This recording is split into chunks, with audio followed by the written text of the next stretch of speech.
ఇక్కడికి విచ్చేసిన మీడియా శత్రువులందరికీ నా చాలా I object this your honour. Okay, కొంతమంది, అందరూ కాదు. అది ముఖ్యంగా ఏబిఎన్, మహా, TV5 ఉన్నారు ఇక్కడ. Thanks, thank you. Yeah, okay okay. Before I start, కానీ నాకు తెలిసి ఇంతవరకు హిస్టరీలో స్టేజ్ మీద మీడియా శత్రువులు అనే మాట ఫస్ట్ టైం వాడి ఉంటారు ఎవరైనా. కరెక్టా? ఇలాంటి క్రెడిట్స్ అన్ని మీకే దక్కుతుంటాయి. Yeah, okay. సో నాకు అంటే ఇప్పుడు రకరకాల వేరే వేరే ఛానల్స్లో వేరే వేరే బిట్స్ ప్రోగ్రామ్స్లో వేరే వేరే న్యూస్ ఉన్నాయి కాబట్టి వచ్చినాయి కాబట్టి నాకు ఒక్కసారి ఆ టైం లైన్ ఈవెంట్స్ అనేది ఒక ఆర్డర్లో చెప్తే దాని తర్వాత నేను చెప్పేదానికి మీరు అడిగిన దానికి ఒక సెంబ్లెన్స్ ఉంటుందని అవును. ఇప్పుడు ఫస్ట్ నేను ఇప్పుడు ఒక సంవత్సరం క్రితం ఒక ట్వీట్ పెట్టాను, 1, 2, 3 ఏదో సంథింగ్. ఇప్పుడు నేను రోజుకు 10 ట్వీట్లు పెడతాను, 10, 15, కొన్ని రోజులు ఇంకా ఎక్కువ. అంటే ఈ సంవత్సర కాలంలో కొన్ని వేలు పెట్టి ఉంటాను ఆ లెక్కన. ఆ వేలల్లో ఎప్పుడు ఏం పెట్టాను, ఏ సందర్భంలో పెట్టినా ఎవరికి గుర్తుండటానికి ఛాన్స్ లేదు. అందుకని ఐ హ్యావ్ నో నాలెడ్జ్. అది ఇప్పుడు రెండో పాయింట్, దాని వలన ఒకరి మనసు మనోభావాలు దెబ్బతిన్నాయి. దానిపైన కంప్లైంట్ పెట్టడం జరిగింది. ఇప్పుడు ఇక్కడ ఒక పాయింట్ ఏంటంటే, సంవత్సరం తర్వాత ఎందుకు లేచారు సడన్గా నిద్ర అంటే, ఓకే పాసిబుల్, నిజంగా చూసి ఉండకపోవచ్చు, తను హర్ట్ అయ్యాడు, ఓకే. దానికి సంబంధించి అది అయిపోయింది, దాని వలన ఏమీ జరగలేదు. ఆ టైంలో వచ్చినప్పుడు నాకు తెలిసి మీడియాలో కూడా ఏంటి ఇలా వచ్చిందా అని ఎవరన్నా అడిగినది కూడా నాకు గుర్తులేదు. అంటే ఎవరో దాన్ని పట్టించుకోండి, ఈయన ఒక్కరే సంవత్సరం తర్వాత పట్టించుకున్నారు, అదొకటి. సో అప్పుడు నేను బిజీగా ఉండటం వలన నేను ఒక డిఫర్డ్ టైం అడిగాను, ఆ ఇన్స్పెక్టర్ గారు ఇచ్చారు. మళ్ళీ ఆ టైం వచ్చేసరికి ఇంకో విషయం ఏం జరిగిందంటే, 4-5 చోట్ల వేరే వేరే వాళ్ళు వేరే వేరే డిస్ట్రిక్ట్లో అదే కేసు పెట్టారు, సేమ్ థింగ్. సంవత్సరం తర్వాత 4-5 ఒకేసారి మేల్కొనడం ఏంటి అనేది ఆబ్వియస్గా ఒక సస్పిషియస్ నేచర్ అనిపించింది. ఇప్పుడు యాంటిసిపేటరీ బెయిల్ బై డెఫినేషన్ దానికి ఉన్న ప్రొవిజన్స్లో మీరు ఒక నార్మల్ ప్రొసీజర్ ప్రకారం జరగట్లేదు అని ఒక అనుమానం వచ్చినప్పుడు మీరు కోర్టుకి చెప్పి అప్పుడు కోర్టు డిసైడ్ చేస్తుంది, ఇది దానికి బెయిల్ ఇవ్వటానికి ఉందా లేదా, అసలు ప్రైమా ఫేసి బట్టి దేని బట్టి వాట్ ఎవర్ లా పాయింట్స్ బట్టి. అది నా వర్క్ కూడా అవ్వకపోవటం వలన నేను మళ్ళీ అడిగాను ఇంకొక డేటు కావాలంటే అర్జెంట్ అయితే నేను వర్చువల్ అపియరెన్స్లో వీడియో ద్వారా ఇస్తాను. అది చాలామంది చేస్తున్నారు, సుప్రీంకోర్టు మీద కూడా దాని ఉంది. Prime minister Narendra Modi also he supported that for quick and efficient service అని జస్టిస్ అని. అప్పుడు నేను ఆ టైంలో 11 గంటలకి ఎప్పేర్ అవ్వాలి 25వ తారీఖు అంటే నేను 10 గంటలకి నేను ఒక రిప్లై ఇచ్చాను, ఇలా కుదురుతుందా అని. ఒక 20 నిమిషాల్లో పోలీసులు వచ్చారు, నేను పెట్టిన 20-30 మినిట్స్లో. అది కూడా మీడియాతో పాటు వచ్చారు. ఆ మీడియా ఎవరంటే ఏబిఎన్, మహా, మన గ్రేట్ TV5 వాళ్ళే అంటలేదు, ఇంకా వేరే వాళ్ళు కూడా వచ్చారు. ఆ టైంలో నేను లేను డెన్లో. అది కొంచెం సేపు ఉండి ఒక మేబీ 2-3 అవర్స్ అలా వెళ్ళిపోయారు. ఇంతకు తప్ప ఇంకేమీ జరగలేదు. ఇది 25th ఎప్పుడైతే ఇది స్టార్ట్ అయిందో ఓపెనింగ్ సీక్వెన్స్ ఇది. మిగతా సినిమా అంతా మీడియా తీశారు. నన్ను సెంట్రల్ క్యారెక్టర్ పెట్టి వాళ్ళు స్క్రిప్ట్ రాసేసి ఏంటి దాంట్లో కొన్ని కీలక సన్నివేశాలు RGB గోడ దూకి పారిపోయాడు, మంచం కింద దాక్కున్నాడు, లేకపోతే కోయంబత్తూరులో ఉన్నాడు, కేరళలో ఉన్నాడు, ఎక్కడ ఉన్నాడు, అక్కడ ఉన్నాడు. 6 టీములు గాలిస్తున్నాయి, జల్లెడ పడుతున్నాయి, ఎనిమిది హెడ్డింగ్స్. ఇప్పుడు నా క్వశ్చన్ ఏంటంటే, చాలా కామన్ సెన్సికల్ పాయింట్ దీంట్లో. ఇద్దరు పార్టీలు ఉన్నారు ఇక్కడ, ఒకళ్ళు అరెస్ట్ చేయడానికి వచ్చారు, ఒకళ్ళు అరెస్ట్ చేయాల్సి ఉంది. ఇప్పుడు దీంట్లో ఫస్ట్ అరెస్ట్ చేయడానికి వస్తే ఎవరైనా ఏం చేస్తారు, డెన్లోకి వస్తారు. అది నా ప్లేస్ కాబట్టి పోలీసులు వచ్చారా రాలేదు, అది ఓకే, వాళ్ళ కారణాలు వాళ్ళకు ఉండొచ్చు. వీళ్ళు అడిగారా ఎందుకు వెళ్ళట్లేదు లోపలికి అని అడగల. నేను ఇంతవరకు ఈ లాస్ట్ 7-8 రోజుల్లో ఒక పోలీస్ ఆఫీసర్ దీని గురించి మాట్లాడింది వినలేదు. ఇలా అవుతుంది, ఇలా చేస్తున్నాం, టీములు ఫామ్ చేసాం, అన్ని కేసులు చెప్తారు కదా, క్రిమినల్ కేసులు ఇన్ని టీమ్స్ ఫలానా వాడిని ఎతుకుతున్నాయని వాళ్ళు చెప్పారా? చెప్పలా. నార్మల్ ఆస్పెక్ట్లో డెన్లోకి లేకపోతే నాకు క్లోజ్ ఫ్రెండ్స్, నా పార్ట్నరు, నా ఫ్రెండు, నా ఫ్యామిలీ, మా సిస్టరు వాళ్ళ దగ్గరికి వెళ్ళాలి. అక్కడ దొరకపోతేనే నెక్స్ట్ వైడింగ్ చేస్తారు. ఇవన్నీ వదిలేసి వైడింగ్ చేయడం అంటే అసలు ఏమన్నా అర్థం ఉందా? అది ఎవరు అర్థం? పోలీసులు కంప్లీట్ వాళ్ళు చెప్పలేదు మేము చేస్తున్నాం అని. స్క్రీన్ ప్లే మొత్తం, స్క్రీన్ ప్లే, దర్శకత్వం, పాటలు, మాటలు, బ్యాక్గ్రౌండ్ మ్యూజిక్ అంతా చేసింది మీడియా. అప్పుడు దీంట్లో లార్జర్ పాయింట్ ఏంటంటే, నాకు నా కేసు ఒకసారి పక్కన పెడితే నేను ఒక చిన్న ఎగ్జాంపుల్ ఇస్తాను. అర్వింగ్ వాలెస్ అని ఒక చాలా ఫేమస్ రైటరు ఆల్ మైటీ అని ఒక బుక్ రాశారు 70s, 1975 ఇప్పుడు. అదేంటంటే న్యూస్ పేపర్ ఇండస్ట్రీలో పర్టికులర్ న్యూస్ పేపర్ ఓనరు తను అన్ని పేపర్లకు ఒకే న్యూస్ వస్తాయి కదా, మన న్యూస్లో స్పెషాలిటీ ఉంటుంది, మన పేపర్లో ఒక యూనిక్నెస్ అనేది లేకపోతే మనది ఎందుకు ఎక్కువ కొంటారు అనే ఒక ఆలోచనతోటి మన దగ్గరే ఉండాలి ఆ న్యూస్. అప్పుడు ఎలా అవుతాయి? మన దగ్గరే మనమే సృష్టించాలి అని ఇన్సిడెంట్లు క్రియేట్ చేసి ఆ ఒక్క పేపర్లోనే ఇన్సిడెంట్లు వచ్చాయి. ఇన్సిడెంట్ క్రియేట్ చేసింది కూడా ఇతనే. అది దీన్ని బేస్ చేసి అంతిమ తీర్పు అలాంటి కొన్ని సినిమాలు కూడా వచ్చినాయి ఆ టైంలో, ఆల్ మైటీ బుక్ బేస్ చేసి. కానీ ఇప్పుడు ఒక ఎక్స్ట్రాడినరీ అడ్వాన్స్మెంట్ ఏమైపోయిందంటే న్యూస్ సృష్టించగల ఉన్న న్యూస్ని మీరు వేరేగా చూపించాలి. అది మనం ఇప్పుడు డెవలప్మెంట్ అయ్యింది అది. సో దానికి ఎగ్జాంపుల్ ఇందాక ఇచ్చాను అది. ఇప్పుడు కమింగ్ టు ద కేస్, ఇప్పుడు ఇది నా ఒక్కడిదే కాకుండా ఐ ఫీల్ ఇప్పుడు లా అనేది ఎప్పుడో సంవత్సరాల క్రితం ఎప్పుడు చేస్తారు. లాకి టెక్నాలజికల్ అడ్వాన్స్మెంట్కి, సోషల్ అడ్వాన్స్మెంట్కి ఆల్వేస్ ఒక చిన్న గ్యాప్ ఉంటుంది. ఆ గ్యాప్ ఎందుకు ఉంటుందంటే మీరు సృష్టించినప్పుడు ఉన్న కండిషన్స్, టెక్నాలజీ వేరవ్వచ్చు. ఇప్పుడు అది మారిపోయింది కాబట్టి దాన్ని ఎలా కవర్ చేస్తుందని ఒక వేగ్నెస్ వచ్చేస్తుంది లాలో.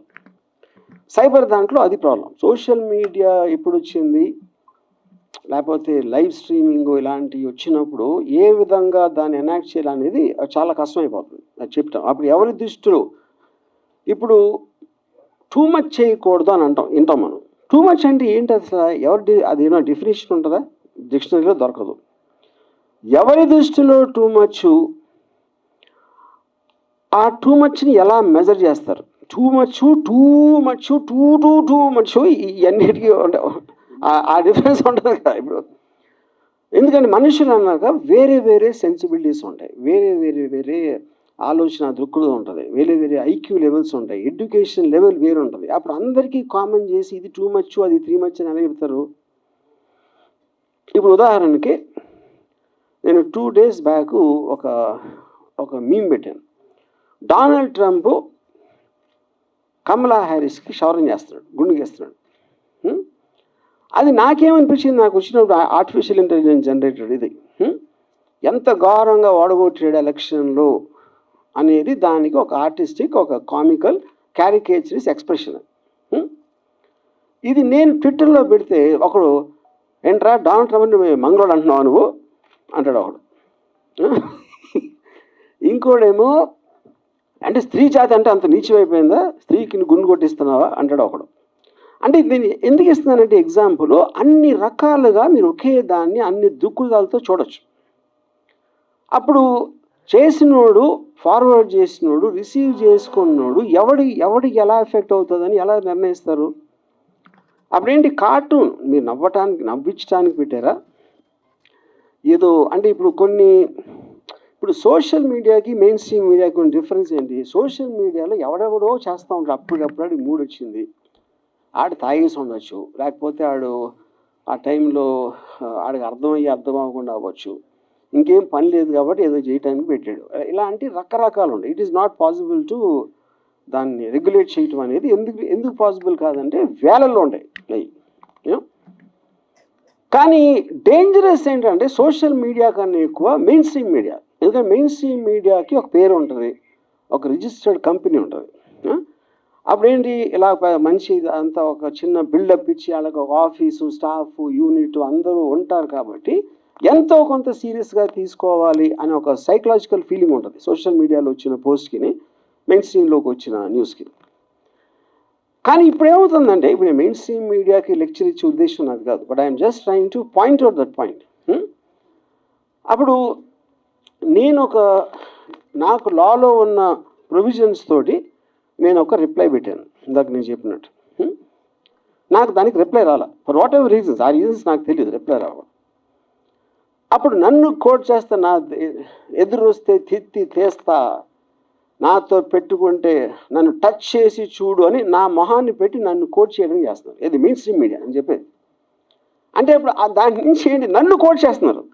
అక్కడ లాలో ఒకటి ఇదేంటంటే మీరు పెట్టిన దానికి ఏ ఉద్దేశంతో పెట్టారు అనేది ఒక చాలా కీలకమైన పాయింట్. అది intention of posting it and the motive behind it. ఇప్పుడు ఫర్ ఎగ్జాంపుల్ ఒక అమెరికాలో CNN and Fox News, CNN and Fox News ఇద్దరికి పడదు. They are very very opposite to each other. అక్కడ CNN హోస్ట్ ఫాక్స్ హోస్ట్ నలుగురు కూర్చుని మాట్లాడుతున్నారు అని ఒక AI జనరేటెడ్ వీడియో పెట్టాడు. అంటే వాడి ఉద్దేశం ఏంటి, ఏఐకి ఎంత పవర్ ఉందో చెప్పడానికి, ఇలాంటిది కూడా నిజంగా జరిగిందని చేసి చూపెట్టగలుగుతుంది అనేది పాయింట్ అడిది. కానీ మీరు అది చెప్పకుండా వీళ్ళందరూ కలిసిపోయింది తెలుసా, వాళ్ళందరూ ఒకటే, అందరూ కలిసి మనం మోసం చేస్తున్నారు అని చెప్తే అప్పుడు మీరు ఒక అబద్ధాన్ని నిజం చేయటానికి ప్రూవ్ చేయడానికి ట్రై చేస్తున్నారు. అది డిఫరెన్స్. అప్పుడు మెయిన్ స్ట్రీమ్ మీడియాలో నాది వచ్చి నన్ను టచ్ చేసి చూడు బక్కెలు ఎరగొస్తా నా మీద పెడితే అని నేను అన్నట్టు చూపిస్తే అదేంటి అప్పుడేంటి చాలామంది హెడ్లైన్ చూస్తారు, ఎవడు మిగతా వీడియో ఎవరు చూడరు. వాళ్ళు పెట్టేది కూడా అందుకే, అది కూడా వి అండర్స్టాండ్ దట్ యూనో. అప్పుడు mainstream media in a way అది తప్పని అంటే మళ్ళీ సెకండ్ టైం చెబుతున్నా, it is actually more dangerous than social media. Social media ఎవడెవడో ఏదో వాగుతూ ఉంటాడు, ఎవరో పట్టించుకోలేదు. కానీ మీకు అలాంటి పేరు వచ్చినప్పుడు వస్తుంది. అది దానికి one of the biggest examples recent టైమ్స్లో నా కేసు. నేను హైదరాబాద్లో ఉన్నాను, మొర్రో డెన్లో ఉన్నాను అని 3 రోజులు చెప్తున్నాను. నేను లైవ్లో ఇంటర్వ్యూలు ఇస్తున్నాను టీవీ ఛానల్స్కి వెళ్ళి, అయినా కూడా they are not stopping that. అదొకటి. నెక్స్ట్ ఏమంటున్నారు, ఇక్కడే ఉన్నా ఇంకా పట్టుకోవట్లేదని పోలీసులు పట్టుకోవాలని ఎప్పుడు చెప్పారు అసలు నీకు? అంతకన్నా జోక్ ఉంటుందండి అసలు వాళ్ళు చెప్పలేదు, వారెంట్ ఉందని చెప్పలా, పట్టుకోవడానికి వచ్చామని చెప్పలేదు. ఇంకా పట్టుకోవట్లేదంటే గవర్నమెంట్ మారినా ఇప్పుడు కూడా పోలీస్ శాఖ వైసీపీగా పనిచేస్తుంది అన్నమాట. అంటే అదొకటి. లేకపోతే నా ఫ్రెండ్స్ ఎవరో ప్రకాష్ రాజు లేకపోతే నాగార్జున వీళ్ళు నన్ను దాచారని అంత ఇది ఉంటే అక్కడికి వెళ్ళాలి కదా. అంత ఇన్ఫర్మేషన్ మీడియా దగ్గర ఉంటే వీళ్ళే కదా ఇప్పుడు డిటెక్టివ్స్. పోలీస్ శాఖ డిటెక్టివ్స్ అనేది మీనింగ్లెస్ ఇవాళ రోజుల్లో. You know media is the detective. Media detection ఎక్కడ చేస్తుంది, వాళ్ళ మైండ్లో చేస్తుంది. దానికి ఎవిడెన్స్ కానీ దానికి ఒక సపోర్ట్ బేసిస్ అనేది ఉండదు. కానీ నా ఫీలింగ్ ఏంటంటే ఇంత చేసినా ఇప్పుడు సోషల్ మీడియాలో ఇప్పుడు ఒక లాలో ఒక ఆస్పెక్ట్ ఉంది, 4 E's అంటారు దాన్ని. ఇంజనీర్ ఒక ప్రాబ్లమ్ని ఇంజనీర్ చేసి ఎలా దీన్ని ఆపాలి లేకపోతే కంట్రోల్ చేయాలి లిమిటేషన్ పెట్టాలి అంటే ఇంజనీర్ చేయాలి. దాన్ని ఎనాక్ట్ చేయాలి, ఒక లాగా తీసుకురావాలి. ఓకే ఈ పరిస్థితి ఇది అని డెఫినేషన్లు అన్ని ఇచ్చి పారామీటర్స్ ఫిక్స్ చేయాలి. దాని తర్వాత ఎడ్యుకేట్, ప్రజలకు చెప్పాలి ఓకే ఇంతవరకు మీరు ఏదో చేశారు కానీ ఈ రోజు నుంచి ఇలాంటివి వస్తాయి, ఇలా వస్తాయి. That is what called education. దాని తర్వాత ఎన్ఫోర్స్మెంట్. ఆ ఎడ్యుకేట్ చేసిన తర్వాత కూడా దాన్ని వాడు అతిక్రమిస్తే దానికి ఒక కాంటెక్స్లో పనిష్మెంట్ ఏదో పెనలైజేషన్ జరుగుతుంది. యూనో ఇక్కడ మనం ఉన్న ఈ టైమ్స్ ఏమవుతుందంటే ఈ 4 E's కూడా లేవు. అది ఎవరు ఎంతసేపు సోషల్ మీడియా టూ మచ్ అయిపోతుందండి, మరీ కొంచెం మితిమీరిపోతుంది అని అంటున్నారు కానీ అది ఎలా ఆపాలనే ఆలోచన కూడా ఎవరు చేయట్లా కూర్చుని. అదే చేయనప్పుడు ఇంకా మిగతా 3 E's ఎక్కడి నుంచి వస్తాయి? 100% we agree that there is some very offensive post. There is no doubt about it. Offensive నా దృష్టిలో ఒకటి అవచ్చు, మీ దృష్టిలో ఒకటి, అది కూడా అగ్రీ. కానీ ఫ్రీ సొసైటీలో బై డెఫినేషన్ మీకు టాలరేషన్ ఉండాలి, లేకపోతే ఫ్రీ సొసైటీ అవ్వదు. నా అభిప్రాయం అనేది నాకు చెప్పినప్పుడు మీ అభిప్రాయాన్ని కూడా నేను అదే దాంట్లో తీసుకునే స్పిరిట్ ఉండాలి. నా అభిప్రాయమే కరెక్ట్ అన్నప్పుడు ఫ్రీ సొసైటీ ఎలా అవుతుంది? So that is one point. అప్పుడేంటి, ఒక జోక్ అనేది ఇంకొకళ్ళని అఫెండ్ చేస్తేనే వస్తుంది జోక్, లేకపోతే జోక్ ఎట్లా అవుతుంది? మీరు పొద్దున్న లేగిస్తే కార్టూన్ చూశారు, అది ఈనాడా ఎక్కడైనా సరే, కార్టూన్ అనేది ఇంకొకరిని గేలి చేయకుండా, ఇంకొకరితో గురించి వ్యంగ్యంగా మాట్లాడకుండా, ఇంకొకరి గురించి స్ట్రాంగ్గా మాట్లాడకుండా ఉంటే కార్టూన్ అనేది దాని ఎగ్జిస్టెన్స్ లేదు ఫస్ట్. ఇప్పుడు చాలా పాత రోజుల్లో 60s 70s జార్జ్ వెల్ అని ఒక చాలా famous writer, is a Pulitzer prize winner, Animal Farm అని ఒక బుక్ రాశాడు. దాంట్లో తన ఉద్దేశంలో కమ్యూనిజంకి డెమోక్రసీకి ఉన్న డిఫరెన్స్లో తను ఏం చెప్పాడంటే, ఒక ఫామ్ క్రియేట్ చేసి దాంట్లో జంతువుల్ని ఈచ్ ఐడియాలజీకి పెట్టాడు. గాడిద ఒక ఐడియాలజీ, గుర్రం, పంది, గొర్రె, ఇలాంటి డిఫరెంట్ ఐడియాలజీ. అప్పుడు ఆ ఫామ్ అనేది ఒక కంట్రీ అయ్యి మనుషులు యానిమల్స్ అయినప్పుడు ఎలా ఉంటుంది అనేది, అది అతని ఉద్దేశం. అది హైలీ రెస్పెక్టెడ్ బుక్. ఆ బుక్ అని ఇవాళ ఎవరైనా రాసి ఉంటే, అది కాకుండా నా కాస్ట్ని ఇది అంటావా, నా కంట్రీని గుర్రం అంటావా, నా కంట్రీని గాడిద అంటావా, మొత్తం అందరూ కొట్టుకుంటారు. మొత్తం సోషల్ మీడియా మొత్తం ఆ బుక్ని బ్యాన్ చేయాలి, అది చేయాలని మొదలు పెడతారు. You know, so coming back to the same thing what is set, tolerance of the other persons manner of you. ఇప్పుడు నా గురించి ఎన్నో మీమ్స్ పెడతారు. నేను ఒక ట్వీట్ పెడితే 90% నా మీద బ్యాడ్ థింగ్స్ చెప్తారు. అది బూతులు తిట్టచ్చా, మా ఫ్యామిలీని ఏదో అనొచ్చా, ఇదా అదా ఏదో ఒకటి. సోషల్ మీడియా అంటేనే చేసేది అది మొత్తం, అన్ని చోట్ల అందరూ, నేను చెప్పేది ఒకళ్ళిద్దరు కాదు. అప్పుడు వాటిని మీరు రిస్ట్రిక్ట్ చేయలేరు కాబట్టే నేను ఇందాక చెప్పింది సీరియస్గా తీసుకోవట్లేదు. America is not able to control. మొత్తం 2024 ఎలక్షన్లో total thing was on memes. ఇప్పుడు డొనాల్డ్ ట్రంప్ ట్రయల్ జరుగుతుంటే, ఆల్విన్ బ్రాగ్ అని attorney general of United states, Trump ఒక మీమ్ పెట్టాడు.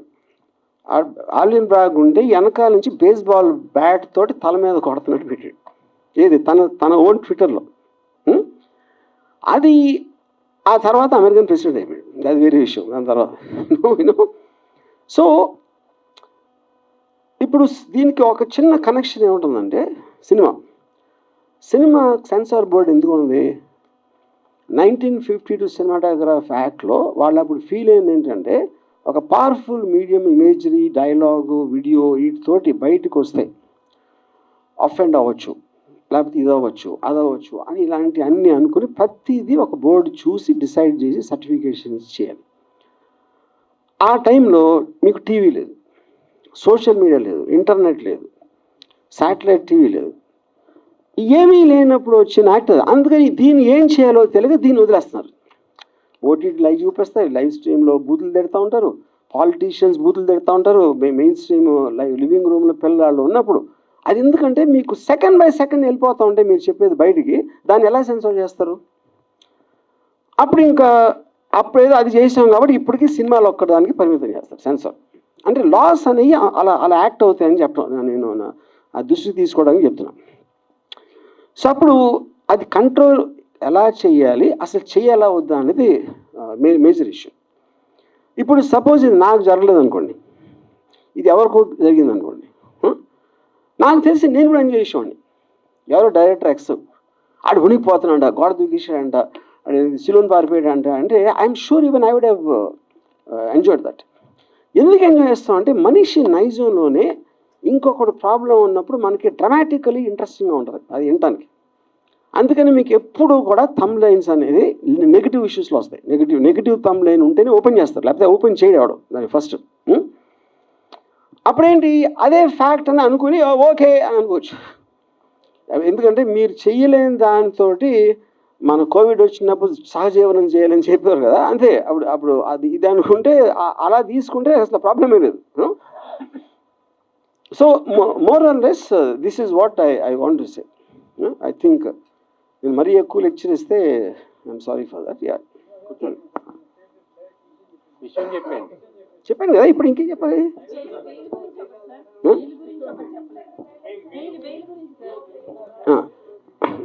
కాదండి, ఇప్పుడే బెయిల్ ఏ పరిస్థితుల్లో వేస్తారు అని చెప్పారు ఆల్రెడీ. అది వినలేదా మీరు? కాదు, బెయిల్ అనేది ఇంతమంది ఒకేసారి మేలుకొని అన్ని డిస్ట్రిక్షన్స్లో వెళ్తున్నారు కాబట్టి దాని మీద నాకు ఒక సస్పిషన్ వచ్చి అది కోర్టు ద్వారా క్లారిటీ తీసుకోవటానికి వేసాం. ఆల్ యాంటిసిపేటరీ బెయిల్స్ అందుకే వేస్తారు. సార్ మీరు కూర్చుంటే కంఫర్టబుల్గా ఉంటుంది మైక్ పట్టుకోవడానికి. మీరు కిందకి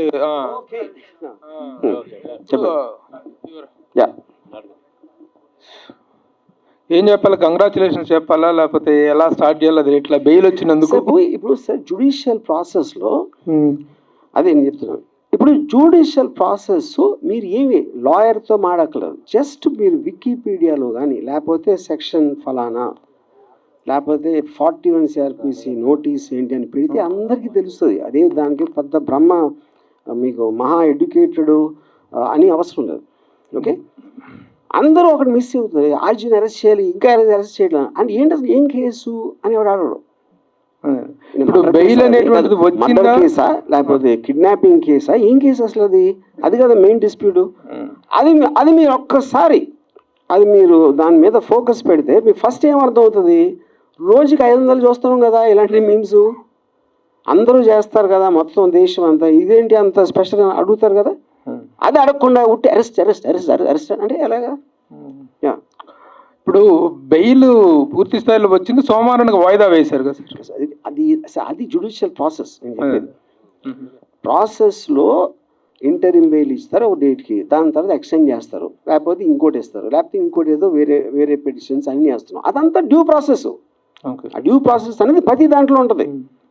కానీ మెయిన్ పాయింట్ ఎక్కడంటే నేను యాంటిసిపేటరీ బెయిల్ ఇచ్చిన రీజన్ ఆల్రెడీ చెప్పాను. కానీ ముఖ్య రీజన్ ఏంటంటే పోలీసులు ఇంతవరకు చెప్పలా నన్ను అరెస్ట్ చేస్తానని, అరెస్ట్ చేయబోతున్నామని చెప్పలా. అది మెయిన్ పాయింట్ నేను చెప్పేది.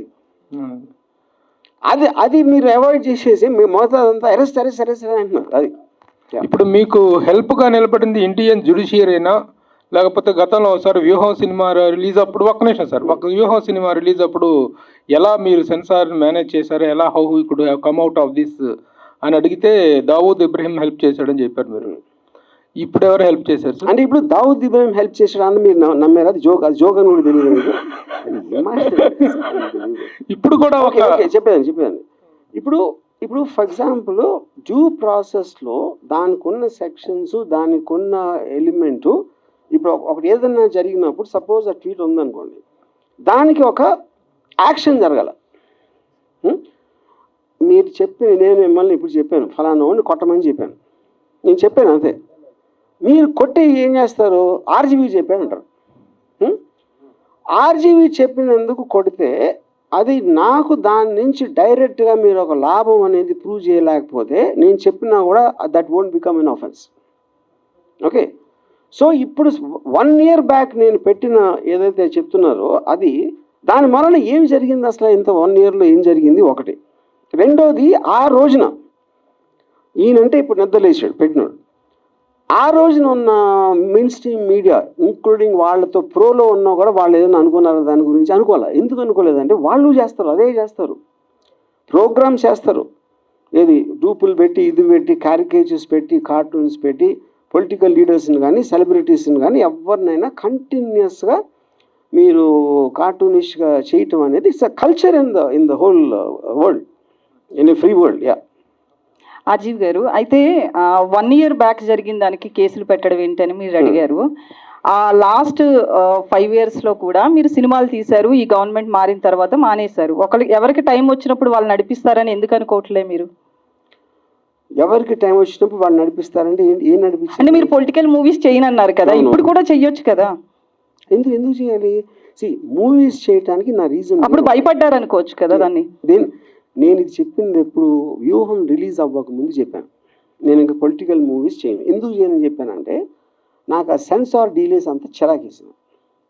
అది ఇది అన్నీ చెప్పి నా మొత్తం టైం 1 year వేస్ట్ అయిపోయింది దాంట్లో. దాని వలన ఆ విధంగా నేను డెసిషన్ తీసుకున్నాను. అది నేను చెప్పింది. సో మీడియా గురించి మాట్లాడారు కదా, సెన్సార్ సినిమాలకు ఉన్నట్లే మీడియాకు కూడా ఉండాలి అని చెప్పి. ఉండాలి అని చెప్పలేదు, ఉంటే బాగుంటుంది పోనీ. నో నో నో, కుదరదు. ఎందుకంటే మీకు నాన్ స్టాప్ బట్ ఎవరు టెలికాస్ట్ చేసింది వాళ్ళకి డేటాబేస్ లో రికార్డ్ అయ్యి ఉంటుంది. మీ మీద ఆరోపణలు చేశారు, లేకపోతే మీ బొమ్మలు ఇలా కార్టూన్ రూపంలో వేశారని చాలా చెప్పారు కదా. సో దాని మీద మీరు కేసు ఫైల్ చేసుకోవచ్చు కదా, మీకు స్కోప్ ఉంది కదా, నాకు అవమానం జరిగింది అని. నాకు టైం లేదు, ఎందుకంటే నేను బతికేది ఎవడో నా మీద అన్నాడు, ఆడేదో అన్నాడు అని వాడు వెనకాల పట్టడం నా టైం నేను వేస్ట్ చేసుకోను, నేను అది చెప్పేది. అందుకని you have to leave it. అదేమి దాన్ని సీరియస్గా తీసుకోకూడదు, తీసుకోవాలని చెప్పట్లే నేను. ఎందుకంటే we have become a part of that eco system in the social media. దాని నుంచి ఎవరు బయటపడలేరు. అప్పుడేంటి, అది మనం ఏం చేయలేం కాబట్టి దాంతోపాటు we have to adapt to it. అది నేను చెప్పింది. సో వర్మ గారు, ఈ మొత్తం ఎపిసోడ్ అంతా కూడా మిమ్మల్ని బాగా డిస్టర్బ్ చేసినట్టుంది. సో ఇప్పుడు ఇదేంటంటే అది నేను ఎలా ఉన్నాను అనేది మీ దృష్టిలో ఫీల్ అవుతారు. ఇప్పుడు ఫర్ ఎగ్జాంపుల్ నేను ఒక చిన్న ఎగ్జాంపుల్ వేస్తాను. నాగార్జున ఒక చెట్టు దగ్గర అన్నపూర్ణ స్టేజ్లో ఒక చెట్టు ఉంది, చాలాసార్లు అక్కడ కూర్చున్నాడు. నాగార్జునకి ఏదైనా హిట్ వచ్చినప్పుడు ఏమన్నారంటే కొంచెం ఏదో తేజస్సు ఉందని, స్పెషల్గా ఉంటాడు, అందుకని చూడండి ఎంత అలా అని చెప్పారు. ఫ్లాప్ వస్తే దిగాలుగా కూర్చున్నాడండి, అది ఎవరు వెళ్ళట్లేదేమో పాపం అనేవారు. ఇంకో దాంట్లో చేస్తే ఇంకో దాంట్లో. సో ఎప్పుడన్నా ఎవరు ఎలా ఫీల్ అవుతున్నారని వాళ్ళు చూసిన దృష్టి పెట్టి ఉంటుంది. ఇంకొక ఎగ్జాంపుల్ ఇస్తాను. రితిక్ రోషన్ సూపర్ స్టార్ అయినప్పుడు మన ఫస్ట్ టైం ముగ్గురు ముస్లింలు, ఆమిర్, సల్మాన్, షారుఖ్ పెద్ద హీరోలు, ఇప్పుడు మన హిందూ కూడా వచ్చాడని ఒక చిన్న టాక్ వచ్చింది 2001లో, బ్యాక్ ఇన్ 2000. అప్పుడు రితిక్ రోషన్ ఫిల్మ్ఫేర్కి డాన్స్ చేస్తూ ఉంటే షారుఖ్ వచ్చాడు గెస్ట్గా.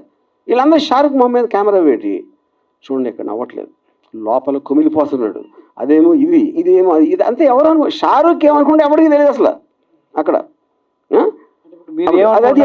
అప్పుడు ఏంటంటే నేను ఎలా ఉన్నాను అనుకుంటే మీకు ఆనందం అనిపిస్తుందో అది మీరు అనుకోండి, అది ఈజీ కదా. వర్మ గారు, అంటే మీరు ఎలా ఉన్నారో మేము ఏమనుకుంటున్నాం అనేది పక్కన పెడితే, సో ఫస్ట్ టైం అరెస్ట్కి సంబంధించి వర్మ భయపడ్డాడు, అంటే పారిపోలేదు అనేది మీరు స్టేట్మెంట్ ఇచ్చారు. భయపడ్డారు, అందుకే యాంటిసిపేట్ వేలేసాడు. ఏంటో తెలుసుకోవడానికి వేలేసాడా లేదా భయపడి వేలేసాడా? పోలీసులు అరెస్ట్ చేస్తారు ఏం చెప్పలేదు మీడియాకు, అందుకోసమే పోలీసులు వచ్చింది దేనికోసమో తెలియదు, కానీ మీడియా అరెస్ట్ అనేది ఒక ప్రాపగండా సృష్టించింది అనేది వర్మ మాట. కానీ దాని వెనకాల భయపడి యాంటిసిపేట్ వేలేసారు వర్మ అనేది ఒక మాట. సో దీనికి సమాధానం ఏంటి? మీకు తెలుగు రాదో, మీకు బుర్ర లేదో నాకు తెలియట్లా. నేను రాగానే ఇది ఒక్కటే చెప్పా, ఫస్ట్ మొత్తం పోసగుచ్చినట్టు జరిగింది, నా కారణం ఏంటి అని చెప్పాక మళ్ళీ అడిగితే ఏంటి నేను చెప్పేది? యాంటిసిపేటరీ బెయిల్ రీజన్ చెప్పాను, అక్కడ జరిగింది ఏంటో చెప్పాను, పోలీసులు ఇంతవరకు నాకు టచ్లో కూడా రాలేదని చెప్పాను, డెన్లోకి రాలేదని చెప్పాను. మళ్ళీ అది అడిగితే ఏం చేయాలి నేను? నోటీస్కి రిప్లై ఇచ్చని చెప్పాను కదండి. రిప్లైలో ఏమి ఇచ్చాను కూడా చెప్పాను. ఎస్ అహియార్ అండి.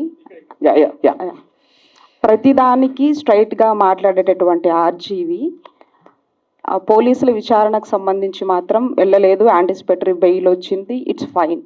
అట్ ది సేమ్ టైం పోలీసులు సెకండ్ టైం నోటీసులు ఇవ్వడానికి డెన్ వద్దకు వచ్చారనేది క్లియర్ కట్ సమాచారం. సెకండ్ టైం కాదండి, సెకండ్ టైము వేరే డేట్ ఇచ్చారు ఫస్ట్ అయిపోయిన తర్వాత. ఓకే, ఆ డేట్లో నేను 10 o'clockకి నేను రిప్లై పెట్టాను, నాకు ఫర్దర్ టైం కావాలి, లేకపోతే వర్చువల్గా వీడియోలో వస్తాను. ఓకే, ఎప్పుడు రాని ఫోన్ ఎందుకు స్విచ్ ఆఫ్ వచ్చింది? అది చెప్తున్నాను. ఓకే అది నేను చెప్పలేదు ఇందాక. నేను 2 o'clock వరకు నా ఫోన్ స్విచ్ ఆన్లో ఉంది. ఓకే, దాని తర్వాత ఇది వాళ్ళు వచ్చింది 10:30కి. 2 o'clockకి స్విచ్ ఆన్ చేసిన దానికి ఒక్కటి మీడియా వాళ్ళు విపరీతంగా అందరూ ఫోన్ చేసింది, ఏమైపోతుంది, పోలీసు ఎందుకు వచ్చారు, బ్లా బ్లా బ్లా బ్లా బ్లా, అది నా వర్క్ ఉంది. సెకండ్ రీజను, నేను యాంటిసిపేటరీ బెయిల్ చేసినప్పుడు దానికి ఒక 5 వేరే వాళ్ళు చేస్తున్నారు ఒకేసారి అన్న దాని మీద, దానికి ఎలాంటి స్కీమ్ అయ్యి ఉంటుంది, ఎందుకు చేస్తానని హరాస్ చేయడానికని ఆలోచించడానికి నాకు కావాల్సిన టైం దానికి నేను స్విచ్ ఆఫ్ చేశాను. అది ఎప్పుడైతే డెసిషన్ తీసుకున్నానో ఇమ్మీడియట్గా స్విచ్ ఆన్ చేసి ఇక్కడే ఉన్నానని చెప్పాను. వర్మ గారు, మీరు సంవత్సరానికి ముందు జరిగింది ఇప్పుడు ఎందుకు మళ్ళీ తీస్తున్నారు అంటున్నారు. సంవత్సరానికి ముందు మీరు చేసినటువంటి పోస్టులు, మీ అకౌంట్ నుంచి వచ్చినటువంటి పోస్టులు, తర్వాత వచ్చినటువంటి సినిమాలకు సంబంధించి అప్పుడు పవన్ కళ్యాణ్ ఉద్దేశించి మీరు చేసినటువంటి కొన్ని వ్యాఖ్యలు, అప్పుడు జనసేన వాళ్ళు రియాక్ట్ అయ్యారు, కొంతమంది పోలీస్ స్టేషన్ దగ్గర కూడా కంప్లైంట్ ఇచ్చారు. బట్ ఏమనంటే అప్పుడున్నటువంటి గవర్నమెంట్ ఆ కంప్లైంట్లు తీసుకోలేదు. బట్ ఇప్పుడు ఎందుకు ఈ కంప్లైంట్లు తీసుకున్నారు? అది నాకు ఎలా తెలుస్తుంది? మీరు స్పెసిఫిక్ గా చెప్పకపోతే. అది ఫస్ట్ ఆఫ్ ఆల్ గవర్నమెంట్ మీడియాలో అన్నిట్లోనే వచ్చింది, మీ వ్యాఖ్యలు అన్ని వచ్చాయి. ఎక్కడ కాదు వచ్చింది. ఇట్స్ డిబేటబుల్, డిబేట్స్ కూడా జరిగాయి సార్. మీరు చేసిన ప్రతి ఒక్క ట్వీట్ గురించి ప్రతి ఒక్క ఛానల్ డిబేట్ కూడా జరిగాయి. పొలిటికల్ దాంట్లో అందరూ డిబేట్ చేస్తారు. జ్యుడిషియరీలో స్పెసిఫిక్ కేసు చెప్పాలి. ఇప్పుడు ఇక్కడ స్పెసిఫిక్ కేసు చెప్పాలి కాబట్టి మాట్లాడుతున్నాం. ఎగ్జాక్ట్ గా నేను అదే చెప్తున్నా. మీరు పెట్టినటువంటి 3 గాడిదలకి ఆ ఫోటోలు పెట్టారు కదా, మూడు ఫోటోలు. అదేను వ్యూహం సినిమాలో పవన్ కళ్యాణ్ పోలినటువంటి వ్యక్తి పెట్టి అక్కడ ఉన్నటువంటి సందేశాలు కానీ వ్యాఖ్యలు కానీ వాటి మీద జనసేన వాళ్ళు మీ డెన్ దగ్గరకు వచ్చారు, మీ పైన ఆరోపణలు చేశారు. ఆరోపణలు కాదు, అరిశారు. తర్వాత మీరు కూడా ప్రెస్ మీట్లు పెట్టారు. వాళ్ళు కేసులు పెట్టా కూడా కేసులు తీసుకునేది అప్పుడు ప్రభుత్వం. నేను అదే అంటున్నా, ఆ కేసు ఎక్కడ పెట్టారు నాకు ఎట్లా తెలుసు? ఆంధ్రాలో విజయవాడలో పెట్టారు. వచ్చి అరిసింది డెన్ దగ్గర. ఎక్కడ పెట్టారు కేసు చెప్పండి? ఏ స్టేషన్ లో చెప్పి పెట్టారు? పంజాగుట్లో కూడా కేసులు పెట్టారు, బట్ తీసుకోలేదు అప్పుడు. నేను అదే అడుగుతున్నా, పంజాగుట్లో ఎలా పెడతారు అంటే ఎలాగంటే నా జ్యూరిస్డిక్షన్ అనా? అభిమానులు మనోభావాలు దెబ్బతిన్న తర్వాత అది ఓకే. నేనేమంటున్నానంటే పోలీసు కేసు తీసుకోకపోతే నేను ఎట్లా ఆన్సర్ చేస్తాను దానికి? Police department is different. నాకు సంబంధం లేదు. I'm film maker. ఇప్పుడు ఎందుకు ఆ సిచ్యువేషన్ వచ్చిందంటే డిప్యూటీ చీఫ్ మినిస్టర్ సోషల్ మీడియాలో ఈ మధ్య కాలంలో వ్యక్తిగత దూషణలు ఎక్కువైపోతున్నాయి, ఫ్యామిలీస్ని కించపరుస్తున్నారు. దీన్ని కంట్రోల్ చేయాలన్నప్పుడు గతంలో ఉన్నటువంటి అన్ని కూడా తీసుకుని కేసులు పెడుతున్నారు. ఆ పరంపరలో మీరు కూడా కేసులు పెట్టారు. అది నాకు తెలియదు. ఎందుకంటే నాకు తెలియకుండా ఐ డోంట్ వాంట్ టు ఫలానా వాళ్ళు మలానా అవుతుంది కాదు ఫలానా వాళ్ళు చేస్తున్నారు, ఫలానా వాళ్ళు చెప్పారని నేను చెప్పలేను. ఎందుకంటే ఆ నాలెడ్జ్ నా దగ్గర లేదు. Sir, Madhu from Maha News sir. ఇక్కడ ఉన్నాను. ఈ మధ్య ఏపీలో అరెస్ట్ అవుతున్న కేసుల్లో చాలా మంది జైలుకి వెళ్తున్నారు కదా. వాళ్ళు ఏమంటున్నారంటే మాకు గుర్తు లేదు, మర్చిపోయాము ఇలా చెప్తున్నారు. సో ఇప్పుడు మీరు ఆ 2 వాడకుండా ఆన్సర్ చెప్తారని చూస్తున్నాను సార్. అరే నేను అదే అన్నానండి. ఫస్ట్ ఆఫ్ ఆల్ ఆ కేసు డీటెయిల్స్ చెప్తేనే కదా. మద్దిపాడు పోలీస్ స్టేషన్ ఒకటి. మద్దిపాడు కాదు, ఇందాక మీరు చెప్పారు కదా ఇలా చెప్తున్నారు. అది ఆ క్వశ్చన్ నాది కాదు సార్, ఇది వేరు. నేను టోటల్ గా నేను అనే కేసు వేరు, నా క్వశ్చన్ వేరు. మద్దిపాడు పోలీసులు ఆర్జీవీ డెన్ దగ్గరికి వచ్చిన తర్వాత 2 days మీరు కనిపించలేదు సార్. సినిమా షూటింగ్ 2 days అని ఎలా చెప్తున్నారు? మీరు వాళ్ళు ఉన్నది 2 గంటలు. ఇప్పుడే చెప్పా 3 సార్లు. 2 days బ్యాక్ వరకు కూడా మద్దిపాడు పోలీసులు హైదరాబాద్ లో ఉన్నారు సార్. ఎక్కడ మీరు చెప్పారా? తెలుసు సార్, నా దగ్గర ఉంది సార్, ప్రూఫ్ ఉంది. చూపించండి ఇప్పుడే. ఆయన పేరు నోట్ చేసుకోండి. నా పేరు మధు సార్, లో పనిచేస్తాను. మీరు పోలీస్ ఆఫీసర్ 2 రోజుల నుంచి మేము గాలిస్తున్నాం అన్న వీడియో మీరు చూపిస్తే కనుక సార్ నేను మీకు ₹1,00,000 ఇస్తాను ఇమీడియట్ గా. చూసుకోండి, రండి సార్. ఈ ప్రెస్ మీట్ అయిపోయిన తర్వాత మీకు ఆడియో వినిపిస్తాను సార్. ఆడియో ఎవడన్నా మాట్లాడు, నాకు పోలీస్ ఆఫీసర్ వీడియోలో చెప్పింది చూపించండి. ఆడియో లేదు మీకెందుకు మాట్లాడారు? ఇప్పుడు ఒకటి ఇవన్నీ అనవసరం సార్. నేను ఒకటే చెప్తున్నాను, సింపుల్ గా ఇది నాన్ సెన్స్ అనకండి సార్. ఎందుకంటే క్వశ్చన్ మేము అడగాలి, మీరు ఆన్సర్ చెప్పాలి. నాన్ సెన్స్ అని మీరు అనకూడదు. చెప్పట్లేదా? నేను చెప్పట్లేదు కాదు. మీరు ఇక్కడ కూర్చుని మీరు వాళ్ళు చెప్పారు 2 రోజులు ఉన్నారన్నారు. 2 రోజులు 2 రోజులు కాదు, 3 రోజులు సార్, 1 day వాట్ ఎవర్. నేను ప్రూఫ్ అడుగుతున్నా. అదే సార్ నేను అడిగింది. పోలీసులు చూపించకుండా ఊరికే మాట్లాడద్దు, అది నేను చెప్పేది. ఓకే, సినిమా షూటింగ్ అని చెప్పారు కదా సార్. సినిమా షూటింగ్కి వెళ్ళామని చెప్పారు. ఏ సినిమా సార్? ఏం సినిమా మీకు ఎందుకు చెప్పాలండి? ఇప్పుడు ఎందుకని పిలిచారు? కాదు అసలు నువ్వు పోలీస్ మీరు పిలిచారు కాబట్టి మేము వచ్చాం sir. I don't want to talk. మీ సమాధానం లేనప్పటికీ ఇలానే మీకు చెప్పను. ఇప్పుడు ఒకటే నేను ఇందాక ఒక చాలా ఇంపార్టెంట్ పాయింట్ చెప్పాను. 2 people ఆర్ మోస్ట్ ఇంపార్టెంట్ ఇక్కడ. పోలీసులకి they have every right to ask. ఏం అడగాలి? ఎక్కడ ఉన్నాడు రామ్మోహన్? ఇక్కడ లేడు, షూటింగ్లో ఉన్నాడు. ఏ షూటింగ్ అని అడిగారా? అడగల. ఎక్కడ ఏ ప్రాంతంలో జరుగుతుంది అన్నారా? అడగల. అరెస్ట్ చేయడానికి వచ్చాము అన్నారా? అనలేదు. మేము గాలింపు పెడుతున్నాం అన్నారా? అనలేదు. ఈ 4 ఏదన్నా వాళ్ళు అన్నది చూపిస్తే అప్పుడు మాట్లాడదు. చేతగాని తను కానీ వాళ్ళు చెప్పలేదండి. అరెస్ట్ చేయడానికి వచ్చామని చెప్పలేదండి. చేతగాని అరే యార్, వాళ్ళు ఎందుకు వచ్చారో మీరు వాళ్ళని అడుగుతారా, నన్ను అడుగుతారా? అరే ఏం అట్లా కాదండి. సరే ఓకే, వదిలేసేయండి. మామూలుగా ఇన్ జనరల్ గా పోలీసులు అనేటువంటి వాళ్ళు మన ఇళ్ళ మీద కానీ ఎక్కడికైనా వచ్చినట్లయితే అది చాలా ప్రెస్టేజ్కి వచ్చిన ప్రతి ఒక్కళ్ళు కూడాను అవమానపడతారు. పోలీసులు వచ్చారు వాళ్ళ ఇంటికి అని. మీ ఆఫీస్ ముందు ఒక 4 గంటలు దాదాపు అవును 2 గంటలో 4 గంటలో మీ ఇంటి ముందుకు వచ్చేసి వాళ్ళ ఆఫీస్ ముందుకు వచ్చేసినప్పుడు మీరు ఎందుకు వచ్చారు, నా పరువు తీసే హక్కు మీకేముంది అనేటువంటిది మీరేమైనా చేశారా? హలో మీరేమైనా దానికి నేను చెప్తున్నా అది కమ్యూనికేషన్ జరిగిందని చెప్పాను కదా. ఆల్రెడీ నాకు వాళ్ళు వచ్చి నోటీస్ ఇచ్చారు కదా, మా ఇద్దరి మధ్యన కమ్యూనికేషన్ ఉంది కదా. ఉన్న తర్వాత వాళ్ళు వచ్చారు, అప్పుడు నేను లేను, తర్వాత వాళ్ళు వెళ్ళిపోయిన తర్వాత ఇంతవరకు వాళ్ళు నాకు కమ్యూనికేట్ చేయలేదు నాతో ఇంతవరకు. ఆర్జే గారు, వైసీపీకి సపోర్ట్ చేసిన సినీ పెద్దలు అంటే పోసాని కానీ ఆలీ గారు కానీ ఇక నుంచి మాకు రాజకీయాలతో సంబంధం లేదు, మేము రాజకీయాల నుంచి వైదొలుగుతున్నామని వాళ్ళు ముందే అనౌన్స్ చేశారు. మీరు ఎందుకు చేయలేకపోయారు? నేను ఎందుకు చేయాలి? అదేంటి అసలు మీనింగ్ ఏంటి దానికి?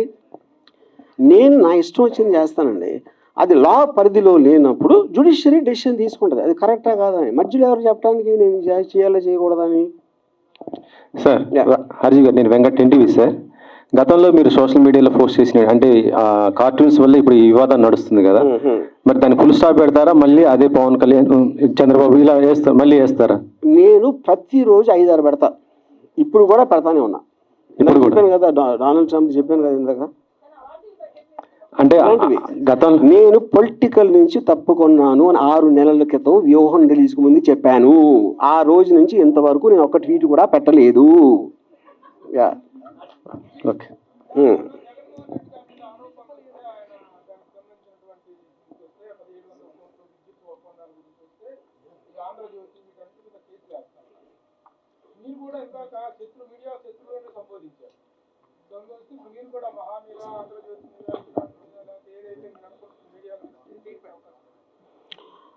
అది case I want to do దాన్ని, అంటే నా కారణాలు వేరు ఉండొచ్చు, ఆ కారణాలు డీటెయిల్స్ నేను తర్వాత చెప్తాను.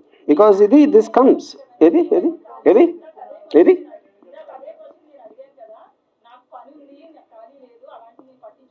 అవును.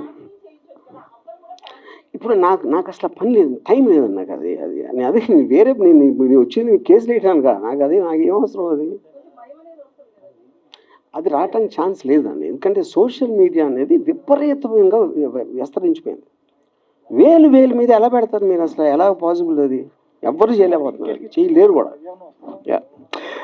వర్మ గారు, ఇక్కడ అంటే మీరు ఏది సీరియస్ గా తీసుకోరు, సో అదే ఆ లైట్ తీసుకోవటం వల్లే మిమ్మల్ని కూడా మీడియా లైట్ తీసుకుని మీ మీద స్టోరీలు వెళ్ళిందని చెప్పేసి అనుకోవచ్చు మీరు? మీడియాకి ఒక పర్టికులర్ పర్సన్ మీద ఉంటుందని నేను అనుకోనండి. వాళ్ళకి స్టోరీలు ఉన్న ఇంట్రెస్ట్ ఎంటర్టైన్మెంట్ చూస్తారు, కానీ ఎవరి మీద పర్టికులర్గా పర్సనల్గా తీసుకుంటారని నేను నమ్మను. ఈ ఉదాహరణకి సుశాంత్ సింగ్ రాజ్పూత్ అప్పుడు ఆల్మోస్ట్ రిపబ్లిక్లో అర్నబ్ గోస్వామి 1 year నడిపాడు క్యాంపెయిన్. తర్వాత ఒక్కరోజు సడన్గా ఆపేశారు. అది దానికి ఏం సొల్యూషన్ రాలేదు, ఏమీ రాలేదు. అప్పుడు ఆ అమ్మాయి పేరు మర్చిపోయాను నేను, heroine Sushant Singh girlfriend, తన మీద కంటిన్యూస్గా తనే చేసింది అని జైలుకి ఇంకా అరెస్ట్ చేయలేదని నడిపారు కదా. అర్నబ్ గోస్వామికి ఆ అమ్మాయికి ఏం కాదు, ఎప్పుడు కలిసి కూడా ఉండరు నాకు తెలిసి 100%. ఏదో ఆ టైంలో అనిపిస్తుంది మీడియాకి, అంటే ఒక వేవ్ లాగా వచ్చి వెళ్ళిపోతుంది. ఎవరు కూడా ఎవరిని పర్టికులర్గా పర్సిక్యూట్ చేస్తారని నేను అనుకోను. ఒకటి, సోషల్ మీడియాని ఎవరు కంట్రోల్ చేయలేరు అన్నారు, బట్ వ్యక్తిగత క్రమశిక్షణ ఎవరికి వాళ్ళు మెయింటైన్ చేస్తే ఏ గోళ ఉండదు కదా. బట్ ఎంటర్టైన్మెంట్ వేలో మీరు ఏది పెడితే అది పెడితే ఇబ్బందులు వస్తాయి అని చెప్పి మీరు నమ్ముతారా? అసలు ఇప్పుడు ఇది ఎలా ఉంటుందంటే, పొద్దున్న లేచి బాగా చదువుకుని మంచి పనులు చేసుకుని మంచి పెళ్లి చేసుకుని పిల్లలు కానీ అని చెప్పినట్టు ఉంది. ఎవరికి వాళ్ళు క్రమశిక్షణ అంటే వాళ్ళకి లేదు. లేనప్పుడు ఏం చేస్తారు కదా ప్రాబ్లం. ఇక్కడ ఉన్నోళ్ళు ఏంటి మనకేం అవసరం? ఇన్ కేస్ రాజీవి అరెస్ట్ అయ్యి జైల్లో ఉంటే జైల్లో ఎలా టైం స్పెండ్ చేస్తారు? అక్కడ విస్కీ ఉండదు, ట్వీట్ చేయడానికి ఫోన్ ఉండదు, వోడ్కా ఉండదు, అమ్మాయిలు ఉండరు. First of all it's good question. The point is మనకి సరే, ఎవ్రీథింగ్ మనకు కావాల్సింది ఉండాలని జీవితంలో ఎప్పుడు జరగదు. నాకు అంబానీ అంత డబ్బు ఉందా? లేదు. నాకు ఎవడో అలాంటి కారు ఉందా? లేదు. నాకు మహా అందగత్తెలైన అమ్మాయిలు ఒక భార్య ఉందా? లేదు. అప్పుడు మనకు ఉన్న దాంతోనే మనం సరిపెట్టుకుంటాం ఎప్పుడైనా. అందులో సడన్గా ఒక కోవిడ్ వస్తుంది, దానికి సరిపెట్టుకోవాలి. ఇంకోటి ఏదో వస్తుంది, దానికి సరిపెట్టుకోవాలి. అలాగే అప్పుడు ఈ కేసు అన్న ఏదన్నా నాకు అలాంటి పరిస్థితి వస్తే నేను ఎప్పుడు అడాప్ట్ అవుతాను. నా లైఫ్లో నాకున్న నేచరు అడాప్ట్ అవుతాను. అప్పుడు నేను అక్కడ క్రిమినల్స్తో కలిసి నెక్స్ట్ 1 year సంబంధించి 4-5 కథలు సార్ రెడీ చేసుకుని వస్తారు. సార్ ఇప్పుడు ఏ సంఘటన జరిగినా సరే దాని మీద ఒక సినిమా తీసేస్తారు. ఈ 10 రోజుల నుంచి జరిగిన దాని మీద ఏమన్నా ఒక సినిమా తీసే ఆలోచన ఉందా? సార్ ఇప్పుడు మీడియా తీసిన సినిమా కన్నా గొప్ప సినిమా తీసే టాలెంట్ నా దగ్గర లేదు, నేను ఒప్పుకుంటున్నా. నేను నథింగ్. వాళ్ళు రాజమౌళి అయితే నేను రామగోపాలరావు.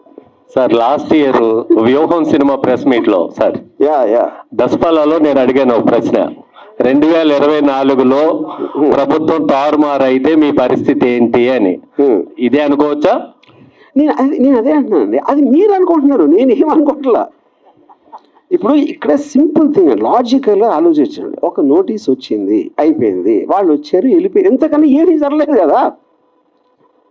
అప్పుడు నాకు ఏమైనట్టు మీ ఉద్దేశం? మీరు మీడియా చూసి అదే భయపడి వణికిపోతున్నాడు, మంచం కింద ఉన్నాడు, భయపడి కలకట్ట అన్ని మీరు అనుకుంటున్నారు, అది అక్కడ ఏమి జరగలేదు కదా. ఎవరైనా పోలీసులు చూపించండి, పోలీసులు కోట్ చేస్తే ఎవరన్నా చెప్పగలుగుతారా? అది నిజం కాబట్టి చెప్పగలుగుతాను నేను. ఒక ఇన్స్టిట్యూషన్ ఆఫ్ ద గవర్నమెంట్ని నేను డైరెక్ట్గా కోట్ చేస్తా, ఇంతవరకు వాళ్ళని అరెస్ట్ చేయడం నాకు చెప్పలేదు, ఎవరికి చెప్పలేదు. ఇలా నేను కోట్ చేయగలుగుతాను, అది నిజం కాకపోతే ఎలా చేయగలుగుతాను అది? ఒకవేళ అఫీషియల్గా వాళ్ళు అరెస్ట్ చేయడానికి ముందుకు వస్తే ఏం చేస్తారు? నేను అదే అంటున్నా, మళ్ళీ అదే ఒఫీషియల్గా అరెస్ట్ చేయడం కోసం చచ్చినట్టు అరెస్ట్ అవుతాను, అది చెప్పాను కదా. అయితే ఒకటి ఆ మాజీ సీఎం జగన్ కావచ్చు, లేదా మాజీ మంత్రులు కావచ్చు, ఎవరైనా ఈ వారం 10 రోజులుగా మీకు ఎవరైనా టచ్ లోకి వచ్చారా? సానుభూతి తెలపడం కావచ్చు? ఎవరు కాదు. ఎందుకు రాలేదంటే అది రావాల్సిన అవసరం లేదు ఫస్ట్ ఆఫ్ ఆల్. ఎందుకంటే వాళ్ళందరికీ మ్యాటర్ తెలుసు వాళ్ళకి. సార్ ఇప్పుడు వీటిలో చాలా మంది అరెస్టులు జరుగుతున్నాయి. బోరుగడ్డ అనిల్ అని, శ్రీరెడ్డి మీద కానీ, పోసాని కృష్ణమురళి కానీ, సజ్జల భార్గవ్ వీళ్ళందరూ చాలా ఫిల్తీ లాంగ్వేజ్ వాడారు, చాలా దారుణమైన భాష వాడారు. కానీ రామ్ గోపాల్ వర్మ భాష ఎప్పుడు వాడలేదు. యాజ్ ఓన్లీ పోస్టెడ్ అనేటువంటి ఒక సెటరికల్గా పోస్టులు వేసాడే తప్ప ఇలాంటి ఫిల్తీ లాంగ్వేజ్ వాడలేదు. ఆయన అరెస్ట్ చేయటం అనేటువంటిది అంత ఇది కాదు అనేటువంటిది, ఆయన మీద చర్య తీసుకోవటం అనేది అంత కరెక్ట్ కాదు అనేటువంటి ఒక సాఫ్ట్ కార్నర్ సానుభూతి మీ మీద ఉంది. How do you take that?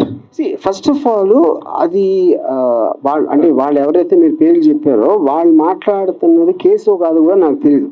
ఎందుకంటే అది రెటారిక్ కింద వస్తుంది నాకు తెలిసి. అంటే ఒక ఫర్ ఎగ్జాంపుల్ నన్ను చంపితే ₹1 కోటి ఇస్తాను ఒక ఆయన ఎవడో అన్నాడు, నా పేరు మర్చిపోయాను.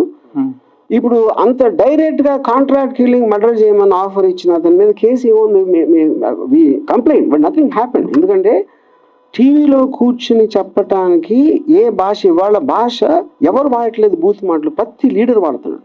మినిస్టర్ పోస్ట్లో ఉన్నవాళ్ళు బూతులు మాడారు, పోలీసులను తిడతారు, వాళ్ళని చేస్తారు. అసలు ఎవరు చూసినా ఇంగిత జ్ఞానం లేకుండా కూడా తిడతారు. వాళ్ళందరి మీద కేసులు ఉన్నాయా? ఎక్కడ లేవు కదా. అంటే అదే నేను చెప్పింది, ఫస్ట్ నేను వచ్చి చెప్పింది ఆ లాస్ అనేది క్లారిటీ లేనందుకు జరుగుతుంది. ఎవరికి తెలియదు దాని మళ్ళీ ఎలా దాన్ని ఏం చేయాలి, కంట్రోల్ చేయాలా, కేసు పెట్టాలా, ఏం చేయాలి అనేది తెలియదు ఎవరికి. అది అంటే ఫైనల్గా ఇది పోలీసులకి రామ్ గోపాల్ వర్మకి జరుగుతున్న లవ్ స్టోరీ, ఇందులో మీడియా ఇన్వాల్వ్ అవ్వద్దు అనేది మీరు కోరుకుంటున్నారా? ఎట్లా? ఫైన్, పోలీస్ వారు వాళ్ళది చేస్తున్నారు, నేను చేసుకుంటున్నాను. మీరు మధ్యలో వచ్చి మీరు సినిమా తీశారు, అది నేను చెప్పేది.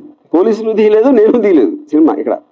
సార్ వర్మ గారు, మీ నెక్స్ట్ సినిమా కోసం అందరు కూడా వెయిట్ చేసిన పరిస్థితి. మరి నెక్స్ట్ ప్రాజెక్ట్ ఎప్పుడు రాబోతుంది, ఎలాంటి ప్రాజెక్ట్ అనుకుంటున్నారు? ఆల్రెడీ 2 సినిమాలు అయిపోయినాయి. ఒకటి సారీ అని ఒక థ్రిల్లర్ ఉంది, దాని తర్వాత రష్ అని ఒక మోటార్ స్పోర్ట్స్ యాక్షన్ ఫిల్మ్ ఉంది. 2 ఆల్మోస్ట్ రెడీ అయిపోతున్నాయి. ఓకే.